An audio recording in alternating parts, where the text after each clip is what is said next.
Hello everybody, welcome back to another episode of Finance Agents Live. This is show number 14, and today's going to be an exciting show. We're going to be talking about the new Bankers Marketing Group that we have launched recently in order to coordinate and get people going out into the banks across the country to get bank denials. I see a lot of people online, excited to see everybody on. If you're watching this, go type in the box like other people. I'm seeing a lot of familiar faces here. Hello, Stan. Hello, Tim from Canada. The other Tim, another Tim. Hello, Peter. Good to see you on here. Marcy, Brett. Hello from Oregon. Good to have everybody on. If you're on, feel free to type it in. But I'm glad that you're on here, and hopefully we provide some real value to you today. All right. So today we are doing sort of the official, formal launch of the Bankers Marketing Group. Kenny, hello. Official formal launch of the Bankers Marketing Group here with Finance Agents. If you don't already know what we're talking about, I'm not going to go into a lot of detail on the background of this, but this all started with David Krantz, the partner from our Lendterra, our CRE or commercial real estate or private hard money lending partner. And you can go watch the episode we did 3 weeks ago where he talks about how he used this exact process in order to raise over $500 million in funding for his clients doing private money real estate. See a lot more people joining. Kenny, Phil, Jeff, Nate, awesome. Nate is asking, is the screen supposed to be black? And it definitely isn't. If you're seeing a black screen, then probably something is wrong. Hopefully you don't. So hopefully that's not the case. If somebody else is getting that, yep, they're seeing a picture, so good. All right, okay, so this all started with David Krantz. David Krantz used this process to raise a lot of money, and so we talked about it a few weeks ago. We've had some people that are starting to do this. We launched a promotion for November and December. I really see traction, and so we're probably going to extend that. I see another person saying they see a blank screen. Darren says to hit Control F5. My tech guy is saying hit Control F5. And it should refresh the screen. I got another person. Brett Nelson says it's black. Everybody's seeing a black screen. Okay. Well, that's a new one. Are you looking at the live view, Darren? Well, I don't know what to tell you. I guess I'm going to keep talking and you like radio, but that's strange. So for all those who are having difficulties bringing up the screen, if you're on a PC, hold down the Control button on the bottom left of your keyboard and press the F5 key along the top of the keyboard. If you're using a Mac, go ahead and hold down Command-Shift-R, and that'll hard refresh your browser. I think there might be something wrong on our side since every single person is saying it's a black screen and nobody on mobile, still blank after the Control F5. Are you actually broadcasting? Why don't you try double clicking it again? Sorry guys, we're trying here. It says no live showing. Tim from Canada is saying it is not live. Well, you can hear me, so I'm going to keep talking. If somebody actually ever sees a screen, then let us know. And I'm sorry for everybody who is in the blackness. You have just try things. Whatever you're trying, just try something. All right. Sorry guys, I'm watching your responses if you come in. And all right. Okay, I'm just going to keep going because I don't know what's wrong, but Darren is going to work feverishly and he's going to maybe restart the video, or he sees video on his side. I don't know if we should just wait, but anyway, I'm just going to go ahead and get going because I don't know what to do. But so sorry about that. That's what happens when you have live, and that's the world we live in. So anyway, this all started with David Krantz, and today we're going to be going and talking to Don Kelley. Don Kelley is one of our member offices, and he's the first person that we work with who saw the show and immediately started going out to banks. And when I talked to Don, I was like, Don, you're the first one actually doing this after listening to David. So I want to hear the real results. I want to hear exactly what happened from somebody who just started. So David did it for years, and once you've done something for years, you forget some of the obvious things that you didn't know right when you started. And so that's why I have Don on here to do. I'm sorry, I'm slowing down because I don't know why. Can't find it. There it is. I don't know why you guys don't see anything. Personally, I'm super frustrated you can't see anything. This is really weird. But whatever. It's life. All right, so make sure to stay on to the end. We have a special resource in order to help anybody who's interested in doing this. I'll make sure to be very descriptive in everything we do since you can't see anything.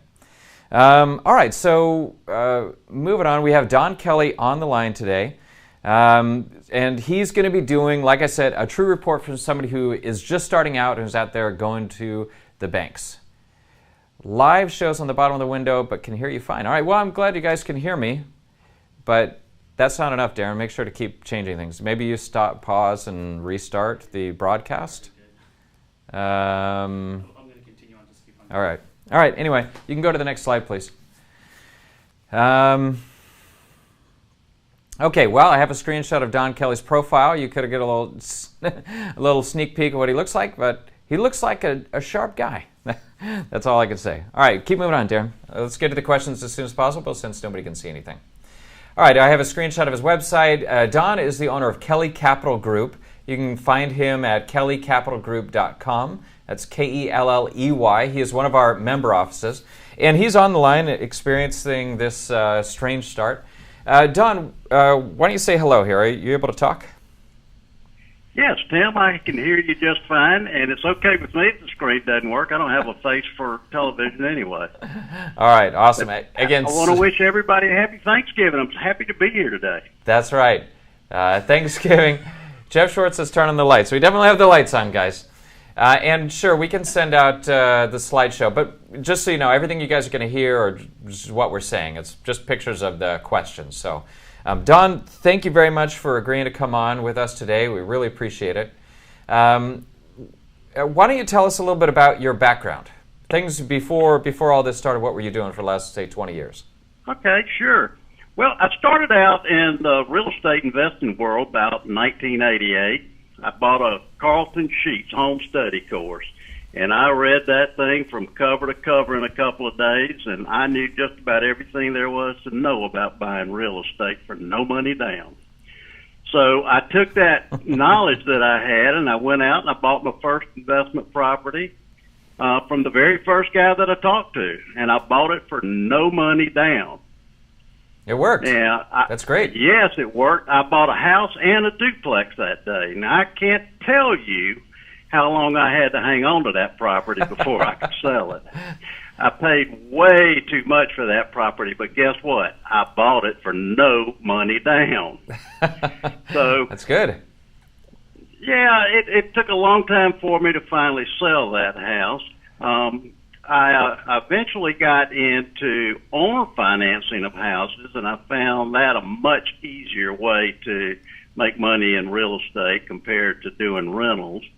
And at some point, I started lending money to other investors to do fix and flips. And, of course, it didn't take too long till I ran out of money, so I had to find some investors that I could borrow from and then lend their money at a higher interest rate than what I was paying my investors.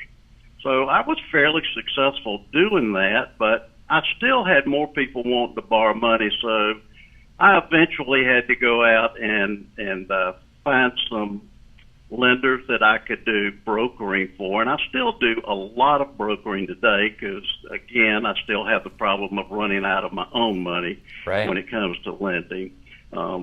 When you're buying houses, even if you're buying cheap houses, it doesn't take long before you run out of money. For sure.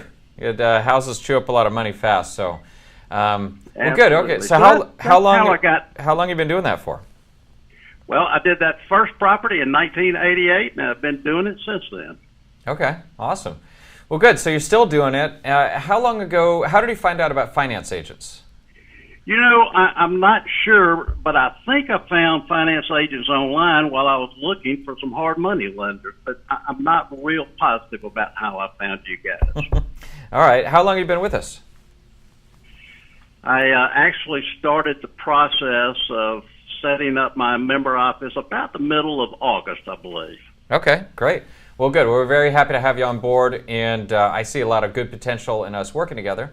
So why don't you tell everybody why you decided to start doing bank visits? You were, like I said, the first person to go out. I think you went out the next day. So what was it about? Why did you start doing that?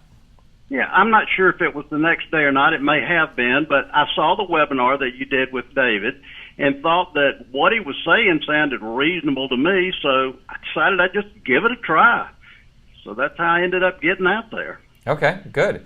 So when on the webinar, David said that everybody that went out took two things with them. They took flyers and business cards. Now, we didn't have a flyer ready for you. Did you already have business cards? What did you take with you on your first day? Yeah, the only thing I took with me was a business card. Okay, great. So you already had your business cards. Sure. Darren, you mind moving on? And what banks did you visit? And you don't have to say specifically, but how did you decide which banks to go to?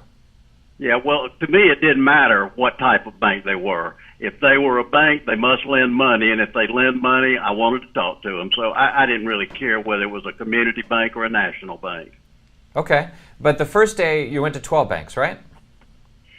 I believe that's right, yeah. Okay, so how did you pick? Did you literally just start driving around town and stop at every bank that you see, or did you sit down with a map and map it out, or? Well, actually, what I did was I went to a website called usbanklocations.com. And when you go to that website, you can enter your city and state, and it will pull up a map of your city and will map out every bank in your city.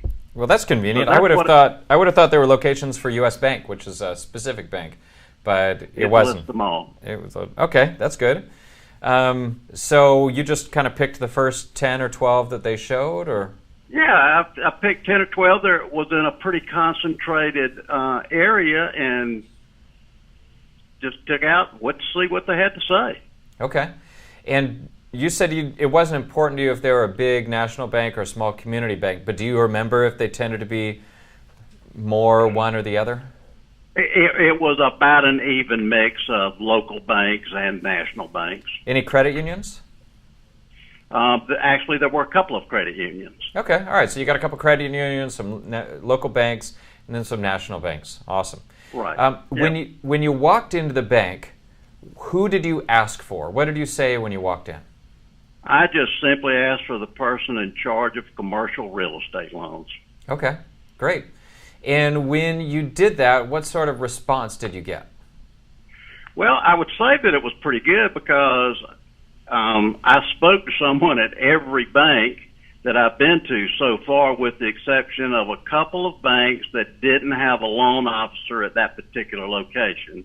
And in those cases, the folks there were nice enough to give me the name, email address, and phone numbers of those guys.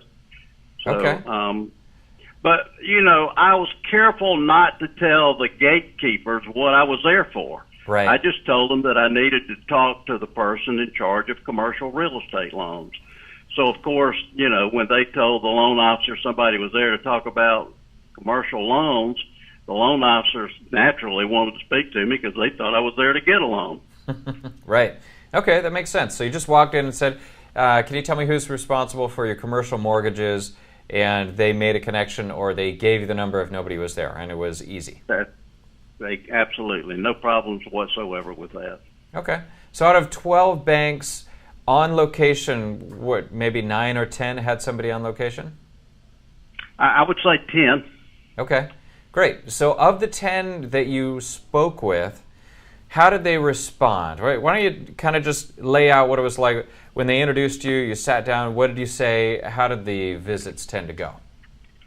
Yeah, what we're trying to do here is not really rocket science. We're simply trying to get the banks to pass on to us, the business that they already have decided that they don't want for whatever reason. So the first thing, I did when I got into the lender's office was try to establish a little bit of rapport with them. Maybe ask them about a picture on their desk or something on their bragging wall or whatever. Just trying to build a little bit of rapport with those guys. But and then I just did a little short presentation I told them one of the first things that I told them was that I wanted to be sure that they understand I am not a competitor of the banks. I wanted to be sure they understood that we're a commercial real estate lender and we work with the people that the banks choose not to work with. Okay, great. I explained that we're a non-traditional lender and we work specifically with people that have had trouble getting loans through the banks. And I explained to them that we can handle people with, less than perfect credit, even those people that don't show any income on their tax returns. And Mr. Banker, I'm sure you've had people that you've had to turn down in the past. Well, when you turn them down and you tell them that you can't help them, we know, and I know that they're going down the street to your competitor, and that's never a good thing, especially if they're one of your depositors. So if you could tell them where they could go to get help, you're actually doing a couple of things. You're helping them to solve their problem of getting a loan, and you're probably saving their business as depositors, because if they went to another bank and they did get the loan there, they're probably going to have to move their business to the competitor's bank. Right. So if you refer them to us, we'll require that they keep their business at your bank. So not only will we require them to keep their accounts with you, but we'll keep you informed every step of the way while we're working on their loan. Okay. And I also tell them that I want them to know that when they refer someone to us, we are direct lenders, we're not loan brokers, and we can make fast decisions for their clients. We have an exclusive partnership with a company called Lentera out of Arizona, and they've been in the commercial real estate lending business for over 50 years, and they can close in as little as 15 days. They always were impressed by when I said 15 days, because yeah, it's banks impressive. 30 days is not long enough at the bank, I can promise you. Okay, Don, in listening to you, it sounds like you really paid attention on the trainings we did, because you nailed it. You basically pulled out every point that David talked about that we should be discussing. So good work. Believe me, yes, that's exactly where my presentation came from, was from David's presentation. Okay, good. All right, so what would you say, how long do you feel you spoke with each banker in general? Oh, if I was there for more than 10 minutes, it was because the banker was wanting to talk about something besides what I was there to talk about. Okay. And how much did that happen? I mean, out of the 10 people that you spoke with? Almost always. Okay. I didn't feel like they were in a hurry for me to get out of there at all. Okay, that's great. So, in general, you think you're at each bank for about a half an hour, or? No, probably not that long. 20 minutes. Okay, great. Tell us about someone had to have said no to something at some point. Did you ever get any negative? There had to be something, right? Well, no one actually told me no. The closest anyone came to doing that is at one particular bank. This loan officer told me that he couldn't refer anyone directly to me, that he would have to give his client several people like me that he could choose from. And I asked the guy, well, who else have you referred people to? And he said he didn't have anyone else right now, so perfect. I guess in that case he would refer them to us. Okay, all right. Well, that's something. Yeah, I mean, that makes a lot of sense. I'm actually expected to hear that more. People have said I can only provide a list of options. And so, all right, perfect. I think they might be trained to say something like that, but in reality, the guy that told me that, he didn't have anybody else to refer people to. Right. I think one of the biggest things you're going to run up against, based on what you're telling me, if other people end up having the same experience, which I'm hoping they do, then probably the biggest thing you're going to run up against is people who just aren't used to referring, and so they don't refer just because they're not used to it. And probably going back on a repeat basis is what's going to fix that. You know, people are going to get used to you coming in, and then they'll get used to referring when they haven't done it before. I would totally agree. Did you set an expectation that you would be coming back? You know, one of the things David talked about was pick a time, go back to the same bank at the same time every week. Did you? Right. I know he said to do that, and I certainly plan to do exactly that. However, I didn't tell the banker that I plan to be back in a week. Okay. All right. Okay, the next question I have, I feel like you already answered this question, but I'm going to ask it again because I want people to think of it this way. And that is, how do you demonstrate your credibility to the bankers? Now, the short answer is all the things you said. You did a lot of credibility enhancers. But besides what you already said, did you do anything that was designed to demonstrate your credibility to the banker? Well, I think the way I was trying to establish my credibility was I told them my story about lending for fix and flips and how that business had grown. And I also went on to explain to them that we're now trying to establish a footprint in the commercial real estate lending world. And, you know, I told them I emphasized the relationship that we have with David Krantz and Lentera on a national basis, and that Lentera has been in this business for more than 50 years. Okay. All right. Good. Darren, please keep going, man. How much did you discuss the specific funding programs versus just the general? Did you get into details about CRE? Or? Well, to be honest, I didn't talk about our other lending programs at all. I guess the way I was thinking about it is I know I need to go back, you know, for the next 3 weeks seeing these guys, and I need something to talk about then. So I thought that I would just save telling them about other programs until at least my second visit. Okay, great. I don't think it's critical that you talk about the other programs. So, by the way, you know, when I say that, it doesn't mean that you're required to. I think when the bankers come across stuff, they'll end up letting you know.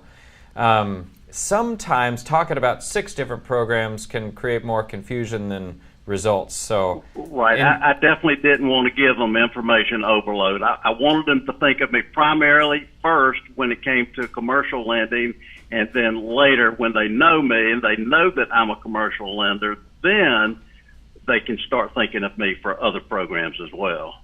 Okay, great, awesome. Did you discuss referral commissions in any way with any of the bankers? I did on the first several that I went to. All of them told me, no, we wouldn't be interested in that. Okay. That's really what I expected. And in fact, in general, I think it's better for people not to talk about it. And if somebody asks about it and they say, oh, we can set up a program. But in general, I just wouldn't bring it up because I think a lot of bankers will be concerned about a conflict of interest. And if they want it, they'll ask for it. That's my personal opinion. After those first few telling me they weren't interested in that, I didn't bring it up in the rest of them. Okay, great. Here's a question. So you go into these different banks. You got to be having some sort of a, you know, I'm assuming you wrote down what banks you went to. Did you keep notes on each banker? Absolutely. Okay. How much notes did you end up taking? I mean, what kind of stuff did you end up writing down? Any things that they may have asked me about, anything specific questions, I just made notes on my notebook after I got out of each call, each visit with these folks. Okay. All right, so the next couple of questions, I would say, what part of this did you feel like it was the most effective? Or maybe what's the single thing you did that seemed to be the most effective when you're visiting? I think the thing where I could almost see them relax in their chair is when I told them, the first thing I want you to understand is I am not a competitor of the banks. We only work with the people that you guys choose not to work with. I really felt like that put us off to, you know, made them comfortable in talking to me about what I wanted to talk about. Okay, great. Perfect. That makes sense. What do you think you might do differently after the first set of visits? I guess one of the things is you're not going to talk about referral commissions. Is there anything else that you would think you would change?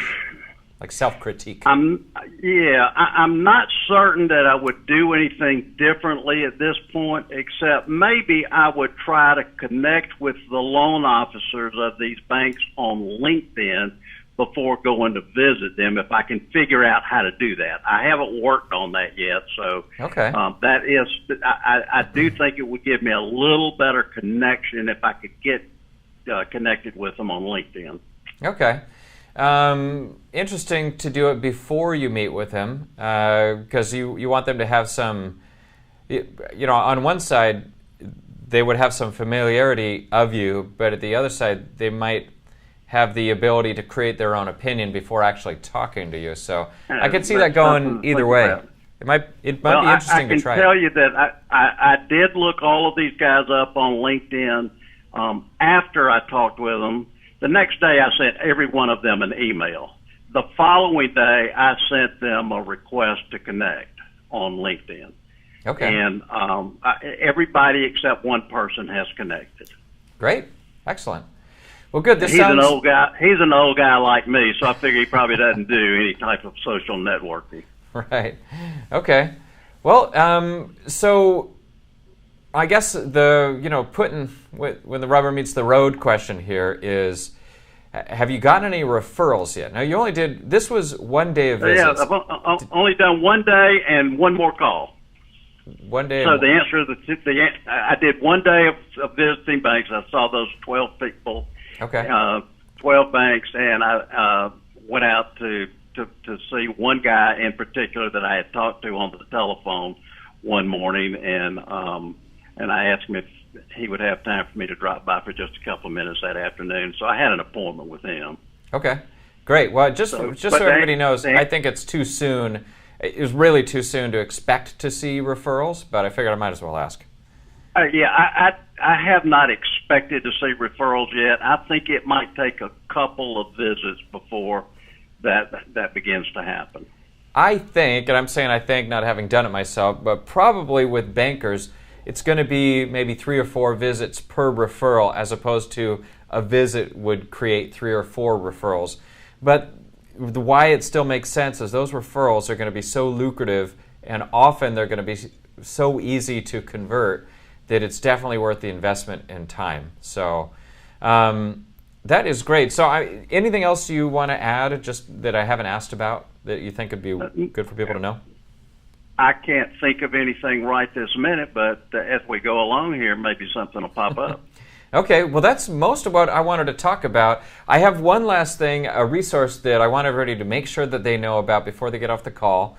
But again, if you're the first time here, this is your first time and you're still here in the blackness with us, then I give you credit for sticking out in a strange circumstance. Normally we have video, so I don't know what happened, but it's kind of weird to ask you to subscribe, but if it's your first time here, subscribe, right?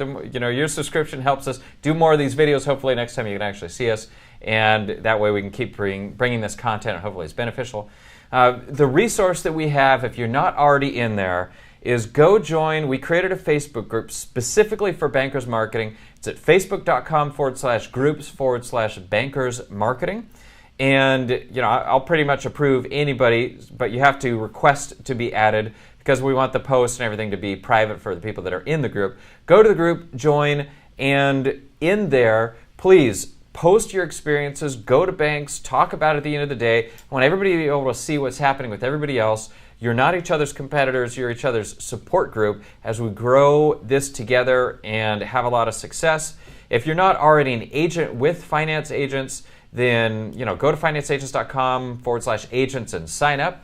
But go to the group, join the group, and do this with us. And hopefully we can all help a lot of people get funding that the banks are turning down. We know that the banks turn down at least 9 out of 10 people. Literally 9 out of 10 people cannot get approved with the banks depending on what sort of program you're qualifying for. So there's a lot of money to be made, a lot of people to be helped that are getting turned down at the banks. I want to wrap this up by just giving a one last big warm thank you to Don Kelley for coming on. I really appreciate you taking the time and being the pioneer in us. Anybody else who's on here who does this, I'd be happy to interview you after your first couple days. So definitely stay in touch and let us know how it's going so we can get you on the show and we can pass on the things that you learn to other people as well. All right, with that, we'll go ahead and wrap it up. Thanks, everybody, for coming on to our special black episode, the dark episode of Finance Agents Live number 14. Every show is something a little bit different. Look forward to doing a lot more deals together. Talk to you soon.